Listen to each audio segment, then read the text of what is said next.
اچھا جی قبر میں چلے گئے، کتنے سوال ہوتے ہیں قبر میں؟ بولے کتنے سوال ہوں گے؟ اللہ آپ کو خوش رکھے، 3 سوال ہوں گے۔ پہلا کیا ہے؟ تیرا رب کون ہے؟ میں مثال دینے لگا ہوں، کسی نے انکار کر دیا، کہنے لگا ہا ہیتا لا ادری، میں نہیں جانتا، تو اللہ کو نہیں مانتا تو چاہیے نا رب جہنم میں ڈال دے، پر اللہ نے دوزخ میں نہیں ڈالا، نہیں ڈالا۔ ابھی دوسرا سوال پوچھو، ماں دینو کا، تیرا دین کیا ہے؟ ہا ہیتا لا ادری، کافر ہے، منافق ہے، فاسق ہے، کہتا ہائے افسوس میں نہیں جانتا۔ چاہیے تھا نا دین نہیں جانتا دوزخ میں ڈالا جائے، لیکن اللہ ابھی دوزخ میں، ابھی جہنم کا گڑھا نہیں بنی۔ فرمایا تیسرا سوال پوچھو، حضور کا چہرہ دکھایا، ما کنتا تقول فی حق ھذا الرجل، ان کے بارے میں کیا کہتا تھا؟ اس نے کہا میں نہیں جانتا۔ اللہ نے فرمایا تو میرے نبی کو نہیں جانتا، پکڑو اس کو جہنم میں داخل کر دو۔ نہ اپنی ذات کے انکار پر دوزخ میں بھیجا، نہ دین کے انکار پر، کہا میرے مصطفیٰ کو نہیں مانتا، ڈالو اس کو جہنم کے اندر۔ تمام کتب احادیث، تمام بخاری سے لے کر طبرانی تک، تمام کتب احادیث میں اسی رنگ میں روایت ملے گی۔ قبر میں بندہ گیا، مومن ہے، مسلمان ہے، نمازی ہے، 10 حج کیے، 15 عمرے کیے، زکاتیں، صدقات، خیرات، عبادات، نفل، نماز، داڑھی، حج، عمرہ، بڑا کچھ۔ ہاں بھائی من ربو کا، اس نے کہا ربی اللہ، اللہ میرا۔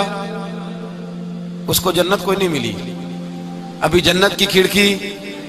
دوسرا سوال پوچھو، ماں دینو کا، تیرا دین کیا ہے؟ دینی الاسلام، میں اسلام کو مانتا ہوں، جنت مل گئی۔ پورے کے پورے دین کو مان رہا ہے، نماز کو مان رہا ہے، حج کو مان رہا ہے، زکات کو مان رہا ہے، عبادات کو مان رہا ہے، ہر چیز کو مان رہا ہے، لیکن جنت ملی۔ فرمایا تیسرا سوال پوچھو، حضور کا جلوہ والضحیٰ دکھایا۔ کچھ لوگ غلط ترجمہ کرتے ہیں، یہاں بھی کہتے ہیں پوچھا جائے گا یہ کون ہے، یہ لفظ نہیں ہے، ما کنت تقول فی حق ھذا الرجل۔ اللہ فرمائے گا یہ بتا دنیا میں میرے نبی کو کیا کہا کرتا تھا، ان کے بارے میں تو دنیا میں کیا کہا کرتا تھا۔ تو جو کہا کرتا تھا وہ کہہ کہ اسی وقت پکار اٹھے گا کہ میں کہا کرتا تھا یا نبی پکارا کر، میں یہ کہا کرتا تھا یا نبی، میں یہ کہا کرتا تھا کہ دشمن احمد پہ شدت کیجئے، ملحدوں سے کیا مروت کیجئے، اور شرک ٹھہرے جس میں تعظیم حبیب، اس برے مذہب پہ لعنت کیجئے، اور مثل فارس زلزلے ہوں نجد میں ذکر آیاد ولادت کیجئے، اور غیظ میں جل جائے بے دینوں کے دل، یا رسول اللہ کی کثرت کیجئے، یا رسول اللہ کی کثرت۔ میں یہ کہا کرتا تھا۔ اچھا اس نے اللہ کو مانا، دین کو مانا، جنت نہیں ملی۔ جب کہنے لگا نا ہوا محمد الرسول اللہ صلی اللہ علیہ وسلم، جب حضور کو پہچانا، حضور کو، نبی پاک کو پہچانا، تو فرمایا نہیں میرے یار کو جانتا ہے، اب کھول دو جنت کا دروازہ۔ تو بھائی مغز قرآن روح ایمان جانے دیں، ہست حب رحمت للعالم، حضور کی محبت اصل ہے دین کی۔ قرآن مجید سورہ توبہ آیت نمبر 24، کوئی تفسیر نہ پڑھیں، صرف اس آیت کا ترجمہ پڑھیں، خالی ترجمہ، اور ایک ایک بات کو اللہ تبارک و تعالیٰ نے بالتفصیل بیان کیا۔ فرمایا کل ان کان آباؤکم، اے محبوب آپ ان سے فرما دے اگر تمہارے باپ، وابناؤکم تمہارے بیٹے، واخوانکم اور تمہارے بھائی، وازواجکم تمہاری عورتیں، وعشیرتکم تمہارا کنبہ، تمہارا خاندان، واموال اقترفتموہا اور تمہارے کمائی کے مال، ذرا گنتے جائیے چیزوں۔ فرمایا محبوب کہہ دیں تمہارے باپ بھی، تمہارے بیٹے بھی، تمہارے بھائی بھی، تمہاری عورتیں بھی، تمہارا سارا ہی خاندان، بات ہی ختم کر دی، تمہارا سارا ہی خاندان، واموال اقترفتموہا اور تمہارا کمایا ہوا مال۔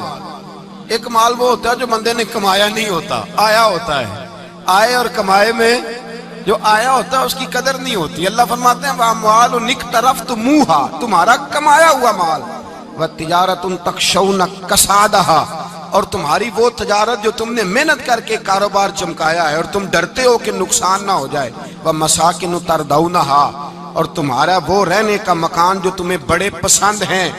یہ ساری چیزیں گنوا کے کہا احب الیکم من اللہ ورسولی، اگر یہ چیزیں تمہیں خدا سے زیادہ پیاری ہو اور خدا کے رسول سے زیادہ پیاری ہو، وجہاد فی سبیلہ، اور ان کے رستے میں جہاد سے زیادہ پیاری ہوں، پھر کیا کرو؟ فتربصوا، انتظار کرو، حتی یاتی اللہ بامری، یہاں تک کہ اللہ تم پر اپنا عذاب لے آئے گا۔ اگر تمہیں تمہارے باپ، تمہارے بیٹے، تمہاری اولاد، تمہارا کنبہ، تمہارا خاندان اگر مصطفیٰ کریم سے زیادہ پیارا ہوا تو پھر اللہ کیا کرے گا؟ تم پر اپنا اللہ عذاب نازل کرے گا تم پر۔ اگر یہ چیزیں تمہیں خود رسول پاک نے بیان کیا، اور لفظ انداز دیکھیے حدیث پاک کا، لا یؤمن احدکم حتی اکون احب الیہ من والدہ وولدہ، تم میں سے کوئی اس وقت تک مومن ہی نہیں ہو سکتا جب تک میں اسے اس کے ماں باپ اور اس کی اولاد والناس اجمعین، اور بات ہی ختم کر دی، فرمایا جب تک سب لوگوں سے بڑھ کر مجھ سے پیار نہ کرے، اتنی دیر تک مومن ہو سکتا۔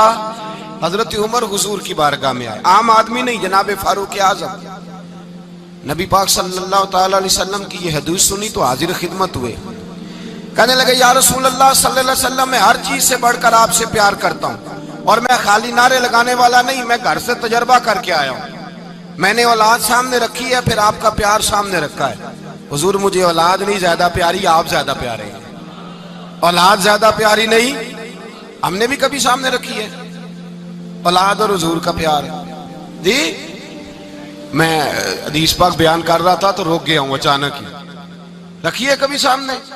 جی اگر رکھی ہوتی نا تو بیٹے کو پہلے بٹھا کے اس کو کہتے بیٹے پہلے قرآن سیکھ، پہلے حضور کا فرمان سیکھ۔ بیٹا جیسے ہی بڑا ہوتا، کونپلیں داڑھی کی نکلتی، اگر حضور سے پیار ہوتا تو اماں اسے کہتی بیٹا داڑھی نہ مڈانا، یہ مصطفیٰ کا طریقہ ہے۔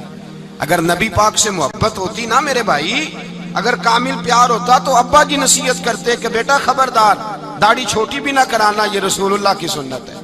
لیکن ہم نے ابھی اس چیز کو سامنے، ابھی نعرہ ہی ہے، ابھی خالی میلاد میں ہی محبت کرتے ہیں، ابھی خالی معراج شریف والے دن ہی پیار کرتے ہیں، ابھی اس کے اصل رنگ تک نہیں آئے۔ سنیے اور غور کیجیے، حضرت عمر عرض کرنے لگے یا رسول اللہ صلی اللہ علیہ وسلم، میں نے اولاد سامنے بٹھائی ہے، پھر آپ کا چہرہ سامنے لایا ہوں، حضور مجھے اولاد نہیں پیاری، آپ ہی زیادہ پیارے ہیں۔ پھر عرض کی حضور میں نے کل کمائی، کل جمع پونجی لا کے اپنے سامنے رکھی ہے، مجھے مال پیارا نہیں، آپ زیادہ پیارے ہیں۔ یا رسول اللہ صلی اللہ علیہ وسلم، میں نے ماں باپ کے چہرے سامنے رکھے ہیں، بہن بھائیوں کو رکھا ہے، رشتہ داروں کو رکھا ہے، دوستوں یاروں کو رکھا ہے، مجھے وہ نہیں پیارے، آپ پیارے۔ اور حضور پھر میں نے اپنا علاقہ اور قبیلہ بھی سامنے رکھا ہے، حضور مجھے وطن سے پیار نہیں، آپ سے پیار ہے۔ اور محبوبہ حد ہو گئی، میں نے اپنی عزت بھی سامنے رکھی ہے، عزت بھی، لیکن محبوبہ مجھے عزت نہیں پیاری، آپ زیادہ پیارے ہیں۔ حق پسند لوگ تھے، سچی بات کرنے والے۔ حضرت عمر کہنے لگے یا رسول اللہ صلی اللہ علیہ وسلم، پھر میں نے اپنے نفس کو، اپنی جان کو، اپنی روح کو سامنے رکھا ہے، مجھے لگتا ہے کہ جان مجھے زیادہ پیاری ہے، یہ نہیں کہا کہ زیادہ پیاری ہے، مجھے، سمجھ رہے ہیں بات کو، مجھے لگتا ہے کہ جان مجھے آپ سے۔ میرے رسول پاک نے دست مبارک اٹھایا اور جناب عمر کے سینے پہ مارا، فرمایا عمر جا، ابھی تو تیرا ایمان ہی مکمل نہیں ہوا، اگر تو اپنی جان سے بڑھ کر مجھ سے پیار نہیں کرتا تو تیرا ایمان مکمل ہے، تیرا ایمان مکمل ہے، تیرا ایمان مکمل۔ حضرت عمر کہتے حضور کا ہاتھ لگا تو میں نے اعلان کیا، میں نے کہا محبوبہ تیرے دست مبارک نے خیر کر دی ہے، حضور اب مجھے آپ جان سے بھی زیادہ پیارے ہو گئے، آپ اشارہ کریں میں جان قربان کرنے کو بھی تیار ہوں۔ آپ مجھے، اصل میں نا ٹی وی پہ بیٹھتا ہے ایک اینکر بیچارہ جو 3 لاکھ روپیہ تنخواہ لیتا ہے یا 6 لاکھ، اس نے حق حلال کرنی ہوتی ہے اپنی کمائی، ٹی وی پہ بیٹھا ہے بیچارہ، نہ اس کو دین کے حروف ابجد کا پتہ ہے، وہ ٹی وی پہ بیٹھا ہے، اب جس پارٹی سے پیسے لیتا ہے اس کا وہ نمک خاری کا حق ادا کرتا ہے۔ کہتے جی حضور نے اپنے دشمن کو معاف کیا ہے، مولوی سخت بات کرتے ہیں، حضور نے اپنے دشمن کو، آپ کسی پارٹی کے لیڈر کے خلاف دوسری پارٹی کا بیان کبھی سنیں، اس لیڈر سے پیار کرنے والے اتنی لمبی زبانیں کھول کے ٹی وی پہ آ جاتے ہیں، اور وہ لفظ جو میڈیا پر اور اسمبلی میں ویسے ہی قانون کا حصہ نہیں وہ بھی بول دیے جاتے ہیں۔ لوگ ان معاملات میں بھی حمایت کرتے ہیں اپنے لیڈروں کی جن میں حمایت بنتی ان میں بھی، اور ذات رسالت کی بات آتی ہے تو کہتے ہیں نہیں حضور نے معاف کیا ہے، مولوی جذباتی ہوتا ہے، یہ ایسے تو نہیں نہ ہوتا، تجھے اصل میں پتہ نہیں۔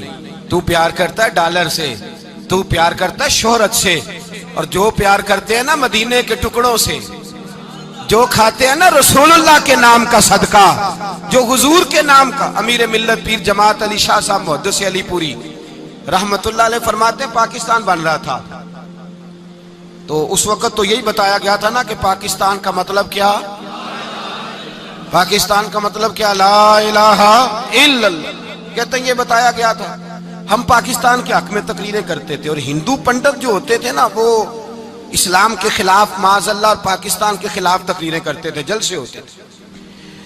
پیر جماعت علی شاہ صاحب کہتے ہیں ایک جگہ ہندوؤں کا جلسہ تھا تو ایک پنڈت تقریر کر رہا تھا، اب سارے ہندو تھے، مسلمان تھا ہی کوئی نہیں، سب ہندو بیٹھے تھے اور وہ سن رہے تھے۔ تو معاذ اللہ اس نے تقریر کرتے کرتے نا حضور کی ذات اقدس کے بارے میں کوئی جملہ کہہ دیا، کوئی نازیبہ بات کہہ دی، اور کوئی نہیں تھا، وہ ایک ملنگ تھا، وہ پیچھے بیٹھ کے، جو دوری ڈنڈا نہیں ہوتا جن کے ہاتھ میں، اور ڈنڈا بھی کئی رنگوں کا ہوتا ہے ان کا، وہ اس نے پکڑا ہوا تھا اور وہ پتہ نہیں کیا اس میں پیس رہا تھا۔ امیر ملت فرماتے ہیں اس کے کان میں سپیکر کی آواز گئی کہ حضور کے بارے میں بات کر دی۔ اس نے ڈنڈا پکڑا، ملانگس آدمی تھا، پیچھے سے نکلا، کسی نے روکا بھی نہیں، اسٹیج پہ چڑھا سیدھا، اور 2-4 ڈنڈے زور زور سے پنڈت کے سر پہ دے مارے، پنڈت مر گیا، پرچہ ہو گیا، مقدمہ ہو گیا، جیل ہو گئی۔ امیر ملت کہتے ہیں میں جیل میں ملنے گیا، میں جیل میں، دیکھے بندہ ان پڑھ تھا، بات بڑی پڑی کر گیا۔ امیر ملت فرماتے ہیں بندہ سادہ تھا پر بات بڑی حسین کر گیا، بندہ بالکل بے عمل تھا پر بات ایمان کی کر گیا۔ آپ فرماتے ہیں میں جیل میں ملنے گیا تو میں نے کہا سائیں نہ تو نماز پڑھے نہ روزہ رکھے نہ تو مسجد آئے، تو عبادات کی طرف توجہ نہیں کرتا اور تو نے اتنا بڑا کام کر دیا ہے، ہندو مار دیا ہے۔ تو پیر صاحب کہتے ہیں میری طرف دیکھ کے نا پنجابی میں بولا، کہنے لگا پیر جی مینوں دے سیدھے لفظ بھی کوئی نہیں آوندے، مینوں کی پتا جے سیدھے لفظ بھی کوئی، مینوں نہیں پتا میرا درجہ کی ہے۔